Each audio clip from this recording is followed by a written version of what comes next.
Hey everyone, 𝘃𝗶𝗹𝗀𝘀 here, and today we're going to be reviewing the China Glaze 2022 Fall Collection I Don't Give a Sip. I know I'm late to the party, and I originally said I was not going to review this collection. However, as I was drinking some coffee and looking over the photos, I went ahead and purchased the collection. Yes, you're welcome. I'm an absolute clown for doing that. I do actually enjoy this collection a lot, and I'm not really one for neutral. I do want to state one thing. I am planning on doing a coffee-themed manicure with this collection, or at least some of the polishes in here. So if you like nail art, if you like these kind of reviews, don't forget to give a thumbs up to this video. Go ahead and subscribe, join the Chills crew if you haven't already, and don't forget to click the notification bell so you don't miss any of my content, because I have plenty coming up these next couple of months. And let's get started.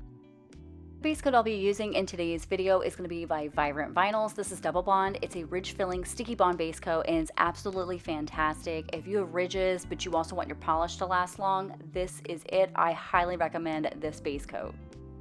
So starting with the lightest to darkest, this is Coffee First, People Later. This is the off-white/cream color with a drop of red to give it a pink undertone. I did reach full opacity in 3 coats. I didn't have any running or pulling of the sort, probably because of my base coat, because it is ridge filling, but it's also a sticky base, so it kind of makes sure that the polish doesn't, move around or flood the cuticles or anything of the sort. I feel like with this base coat, I don't really tend to do that, and if I do, it's my fault for having too much on the brush, honestly, but I really did like this. Now, I will state though, when you have short nails, this does look like teeth. I know it sounds really weird, but I did do a glossy and matte finish side-by-side shot so you can see what they look like with the 2 different top coats on them. But overall, I did enjoy this polish. I guess this is supposed to reminisce the cream for coffee, so I'm not hating it. I know not everybody was a fan of this color, but I actually quite enjoyed it.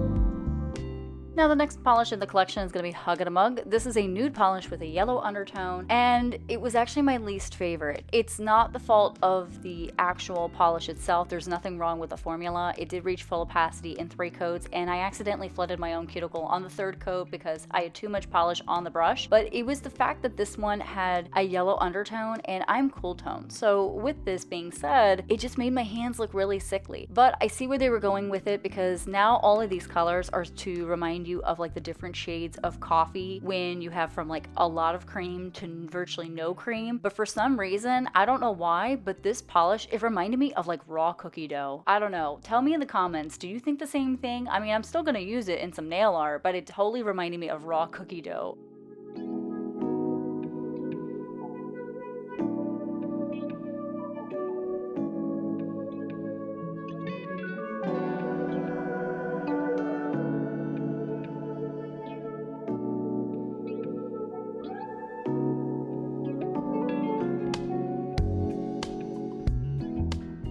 Next we have Mocha Mama, and this is, I would say, the counterpart to 𝘊𝗶𝗆𝗃, where 𝘊𝗶𝗆𝗃 is more yellow, Mocha Mama is definitely much more cooler and right up my alley. So I did reach full opacity in 2 coats, but I think on the 2nd coat I was a little bit heavy-handed. However, I'm not faulting the polish. I didn't have any problems with running or pulling. I really did enjoy this color. It is one of my favorites out of this collection. So I would say out of the 6-piece, the last 4 polishes that are in this collection were my favorites compared to the first 2. Even though I liked Coffee First, People Later, that one I guess is more like the creamer, but color of coffee, it would be the last 4 were my favorites.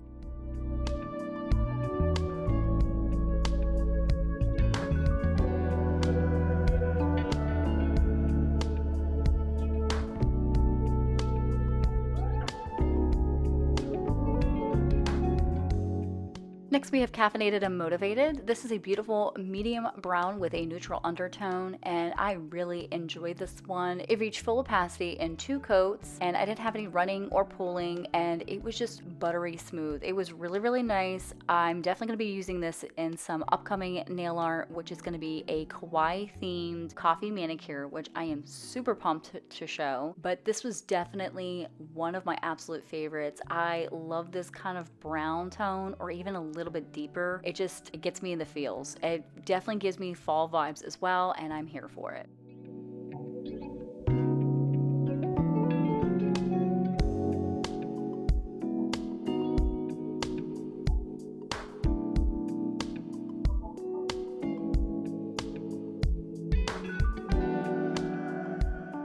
Second to last in the collection is going to be Brew That. This is a beautiful darker brown that has a neutral to cool undertone to it. It did take me 3 coats to reach full opacity. However, I do not know what happened to my footage of the 3rd coat, so sorry about that. But the formulation was not terrible. I feel like it was a little bit on the thinner side compared to the previous polish that I was showing, but I did enjoy this one regardless. I tend to gravitate towards these darker browns, especially in the fall, because I feel like they just give me all of the fall vibes of like the dried out, you know, dead leaves. I know it sounds kind of morbid, but I really do enjoy these kind of colors.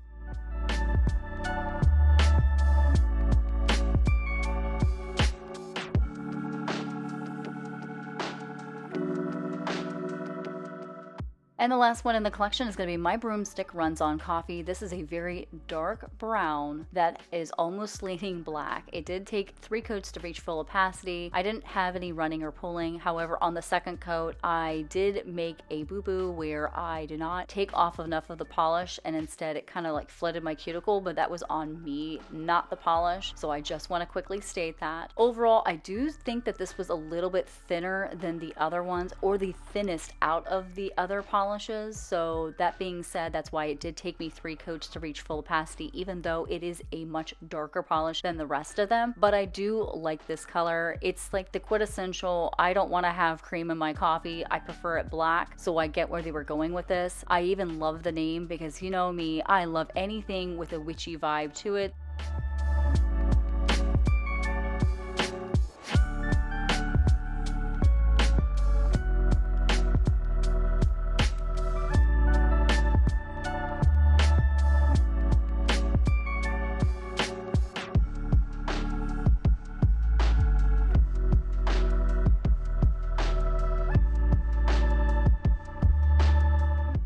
I will list down below where I picked up these polishes for a discounted rate, but I am curious, did you have a favorite? Did you like this collection? Are you not really a fan of it? Let me know down below, and if you haven't already, go ahead and subscribe, join the Chills crew, and don't forget to click the notification bell. Not only that, I also have plenty of content at the very end with some playlists I have created for you, and until then, take care and stay chilly.